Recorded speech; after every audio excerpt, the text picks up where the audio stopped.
মোবারক কাকা। কাকা, তো আসলাম আপনাকে কিছু প্রশ্ন করার জন্য যে সামনে তো ঈদ আছে, তো ফ্যামিলির জন্য বা আপনি নিজের জন্য কি কেনাকাটা করলেন?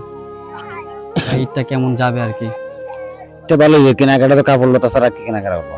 ফ্যামিলির জন্য সব কেনাকাটা করছেন? সব কেনাকাটা হয়েছে, নাকি ফ্যামিলি তারপর আমি নাকি? তারপর আমি। যাই হোক, এক বাবা তার সন্তানের জন্য সবকিছু করতে পারে।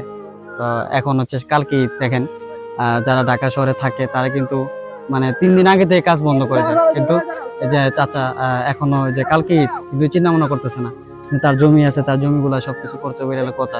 এমন আছে আমাদের গ্রামে ঈদের দিন সহ কাজ করে। তো কাকা, দোয়া করি যে আপনি আমাদের জন্য, সবার জন্য দোয়া করবেন। আপনি নিজের জন্য একটু নিজের প্রতি যত্ন মতো নিয়েন, অথবা সবাইকে ঈদ মোবারক জানিয়ে দেন।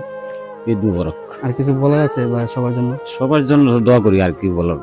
আর যাক, সবাই যাতে ভালো থাকো। ঠিক আছে, ঠিক আছে।